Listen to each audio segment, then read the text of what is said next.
এই কুরসির মর্যাদা বিশ্বনবী বুঝেন। এই কুরসির মর্যাদা রব্বুল আলামিন কোরআনের সবচেয়ে শ্রেষ্ঠ আয়াতের মধ্যে বয়ান করলেন, যাতে করে আমরা বুঝে যাই এই কুরসিটা কত বিশালের মর্যাদা কত। রব্বুল আলামিন কোরআনের মধ্যে সবচেয়ে শ্রেষ্ঠ আয়াত আয়াতুল কুরসি। আয়াতুল কুরসির মধ্যে বয়ান করলেন ওয়াসিআ কুরসিয়ুহুস সামাওয়াতি ওয়াল আরদ, যে আল্লাহর কুরসি সাত আসমান জমিনকে ঘিরে ধরে আছে। এই যে সাত আসমান জমিন, এটা কুরসির তুলনায় যে কত ছোট আমাদের ধারণাই নেই।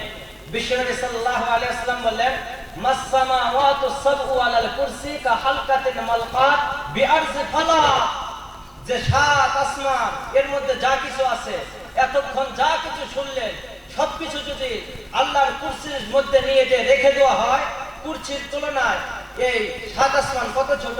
কা হালকাতিন মালকাত বিআরজি ফালা, বিশাল বড় মরুভূমি, এটা হলো কুরসি। এর মধ্যে আপনি আপনার হাতের আংটিটা, ছোট্ট একটা আংটি খুলে রেখে দিলেন, এই আংটিটা যতটুকু, এই সাত আসমান জমিন এই কুরসির তুলনায় এত ছোট। আর এই কুরসিটা হলো ওই বিশাল বড় মরুভূমির তুলনায়। আবার বিশ্বনবী বললেন ওয়া ফাজলুল আরশ আলাল কুরসি, আবার আরশের ফজিলত কুরসির তুলনায় কত বিশাল। আরশের ফজিলত কুরসির তুলনায় কাল ফালাতি আলাল হালকাত কা ফাজলিল ফালাতি আলাল হালকাত, বিশাল বড় মরুভূমির যেমন ফজিলত ঠিক তেমন আরশের ফজিলত।